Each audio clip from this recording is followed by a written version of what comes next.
I get a knock at the door and hear two guys in a suit. I'm from the FBI. The first thing I have to say is, what took you guys so long? I told them the truth. I was going to make my own IED, and I was going to set across the Islamic Center over in a bank's parking lot, and I was going to dial it in and just watch the show. Growing up, I saw a movie, and it was Rambo. Rambo was tough, respected. He had intestinal fortitude. I said, that's what I want to do. I went off and joined the Marine Corps. I wanted the action. The first time I got shot at, I remember looking at my watch and I says, man, this time last year I was in English class. I fought several times in the Middle East, Desert Shield, Desert Storm, South America, Philippines, Somalia. I think the worst things that I have seen is dead children. I had to suck it up. I had to be there for my guys. Each one of those teardrops stands for a confirmed kill. I stopped adding after 26. Where I was taught, Marine Corps, just own it and then let it go. But there comes a time when there's too much of that and you can't turn it off anymore. I want you to give me a window into your state of mind at that time.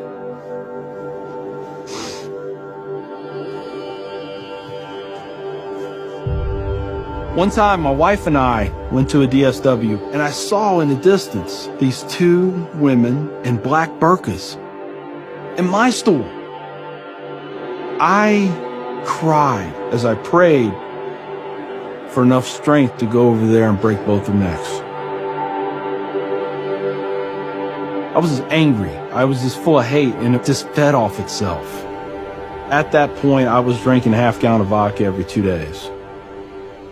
I had devised a plan, create my own IED, homemade bomb, and I was going to set it off right outside the Muncie Islamic Center. 200 plus killed or injured. That was the plan. I saw an opportunity to do one last thing for my country. This was my rationale. I knew I would end up in a federal prison with a needle in my arm. I didn't care. My hatred of Islam, it was the only thing that was keeping me alive. So one day my daughter comes home, second grade maybe. She was telling me about this little boy who sat across from her. His mom came to get him. She said she had scarves on her and she had a dress all the way down to her feet and you couldn't see her on nothing but her eyeballs. At that point I snapped, started spewing things out of my mouth that should never be said in front of children or anything. She didn't say anything.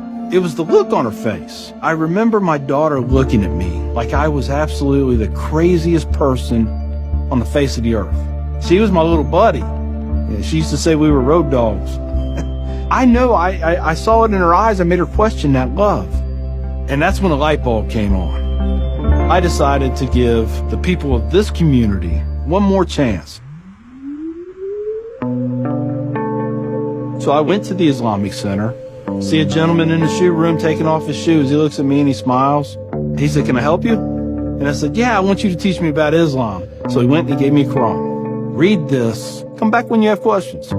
So I did. And I would see things in the book. I'd be like, there it is. I got him right there. Explain that to me. And they would. This was a kind of awakening. Long story short, 8 weeks after that first day I stepped into the Islamic Center, I became a Muslim.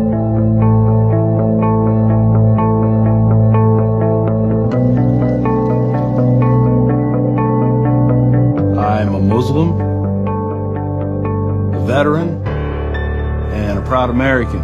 I had learned that I was completely wrong about everything that I felt. You know, Judaism had a message, Christianity had a message, Islam had a message. Funny thing is, though, it was the same message. It was about peace, and it was about love. Please join me in welcoming Mr. McKinney. My big thing is now to stop the hate. Nothing good has ever come out of hatred. I've done too many things. I've hurt a lot of people. I have to live with that. But if I can stop somebody else on the path of non-forgiveness, I won.